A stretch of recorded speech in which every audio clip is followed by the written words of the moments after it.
Good morning, English 8. This is Thursday, April the 29th. We are almost to May. How exciting. And it's getting, I don't know if it's going to be pretty the day you're viewing this, but it is beautiful afternoon the day I'm recording this. So hopefully it'll be beautiful for you as you're watching it, okay?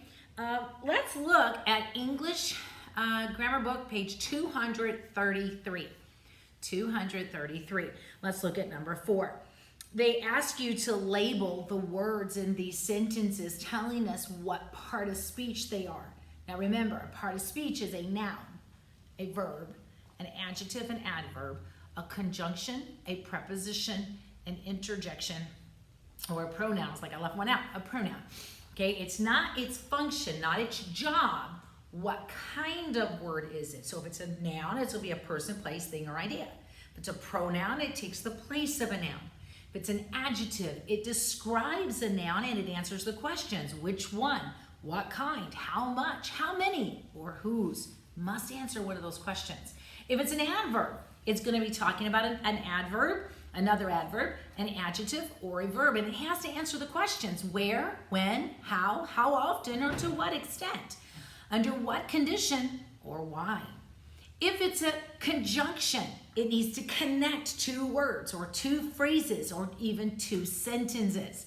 Most of the time, that's what our conjunctions are going to do. But remember that a subordinating conjunction, things like although and as, those kinds of words will also introduce a dependent clause at the beginning of the sentence, but it's still connecting it to our independent sentence, okay?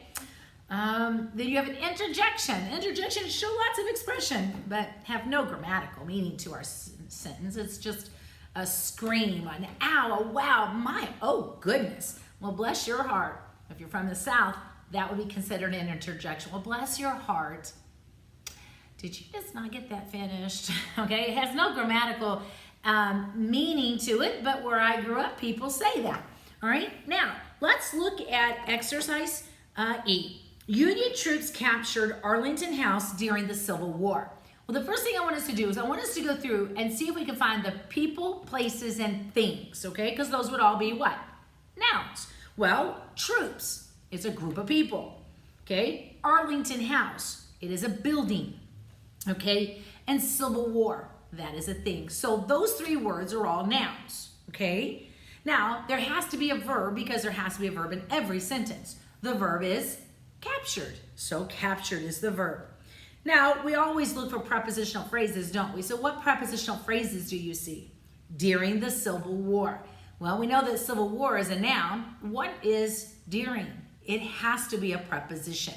Now, since we know that during is a preposition and Civil War is a noun, what is the word the?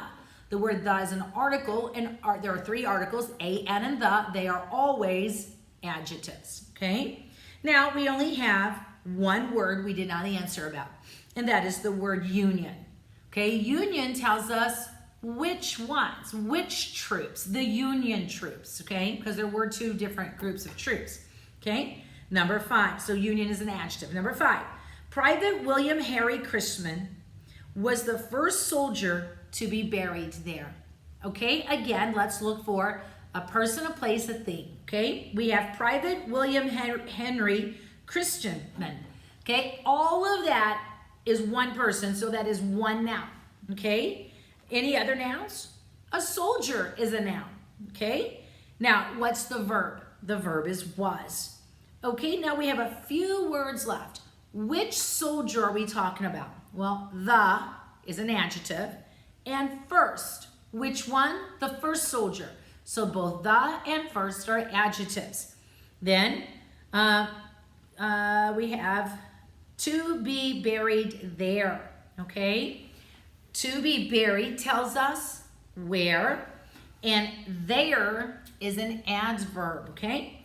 The tomb of the unknowns, which was been continually guarded by the soldiers of the 3rd U.S. Infantry Regiment, is located high on a hill overlooking the Capitol.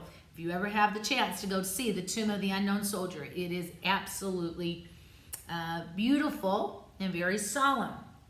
They're very, very particular. They are not only the soldiers that guard the tomb, There are police officers that patrol the area around. You're not allowed to talk there. You're not allowed to chew gum there. You're not allowed to act silly when you get there. Why? Because that's a place of reverence. Okay?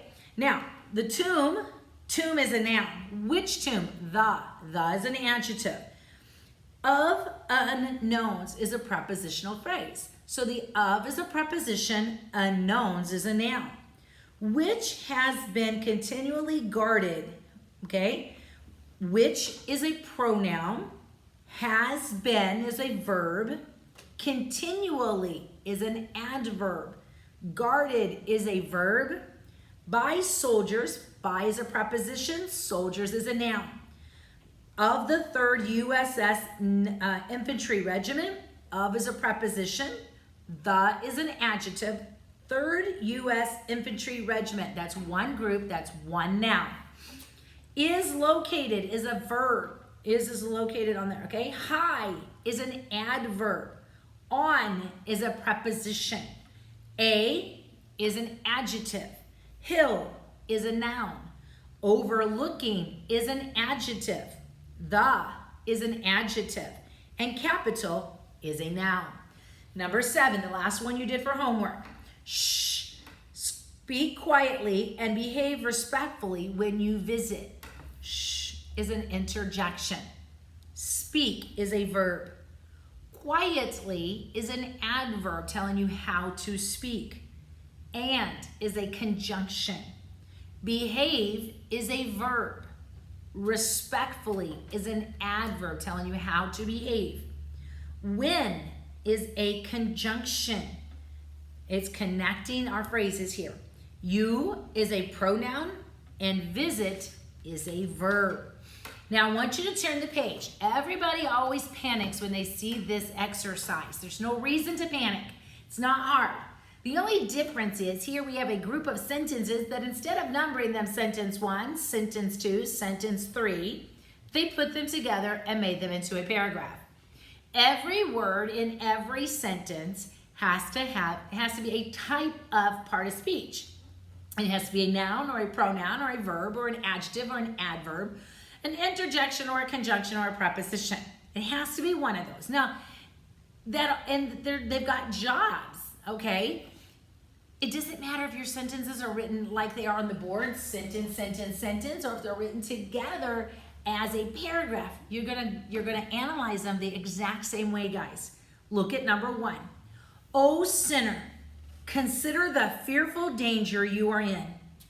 It is a great furnace of wrath, a wide and bottomless pit, full of the fire of wrath, that you are held in the hand of that God, whose wrath is provoked and incensed as much against you as against many of the damned in hell. Okay? This is going to be what you're actually going to read is going to be about 3 paragraphs of this sermon, Sinners in the Hands of an Angry God. Interesting enough, Jonathan Edwards delivered this sermon, and he did not read it the way Mrs. Turner did, with expression. It is said that Jonathan Williams read his speech word for word, and that he read it in a very monotone without any expression. He just simply read the speech. He just read the sermon. Very bland, very non-expressional, non-emotional, and that hundreds were saved before he ever finished the sermon because of the conviction of the Holy Spirit. This, of course, happened during the Great Revivals. Let's look at the sentence again. O sinner. Notice that the word O has the number 1 above it. How is the word O used in our first sentence? O sinner. O is a interjection. Go to the bottom of your page, and next to number 1, write the abbreviation for interjection, I-N-T-E-R-J. Number 2, sinner. A sinner is a person. So number 2 is a noun. Look at the next one. Number 3, we're going to look at the word fearful. Consider the fearful danger. What kind of danger? It is a fearful danger. So what is fearful? If it tells me what kind, it is an adjective. Look at number 4. We're going to look at the word great. Great. Okay? It is a great furnace of wrath. What kind of furnace is it? It's a great furnace. Furnace is a noun, and great tells me what kind of furnace. So great is a adjective. Well done. Look at number 5. The word is wrath. It is a great furnace of wrath. What is wrath? Well, if you said it was the object of a preposition, you're right. That's its job. But what part of speech is it? It's not a preposition. It's the object of a preposition. So it is a noun. Okay, look at number 6. We're going to look at the word over. Let's read the sentence. And a wide and bottomless pit full of the fire of wrath that you are held over in the hand of that God. Over. What is over? It tells us where we're held. If you wanted to say it's a preposition, you would be wrong. Why? Because it doesn't have a object. That's correct. So it is a adverb. It tells us where. Okay? Number 7. In the hand. What is in? In is a preposition. Number 8. Of that God. What is the word that? Which God? That God. So it is a adjective. Number 9. That God whose wrath is provoked and incensed. What is provoked? It's a verb. It's an action. Okay? So it's a verb. Number 10, we're looking at the word hell. Hell is a what? It's a real place. So it is a noun. Okay? You're going to continue and you're going to do 11 through 50. You're going to do 11 through 50 in your book for your homework. Now you have a test. Your test is going to be on Friday. Okay? That test on Friday is going to cover adjectives, adverbs, conjunctions, prepositions, and interjections. It's not going to cover the whole gamut. It's just going to focus on those. It won't be a very long test, okay? But it will be a thorough test. You will have to know all of your conjunctions, knowing the difference between a subordinate conjunction and a coordinating conjunction. You'll have to know prepositions and interjections by definition, as well as taking them out of a sentence. Tonight, I want you to do page 234. We'll talk a little more about your test tomorrow.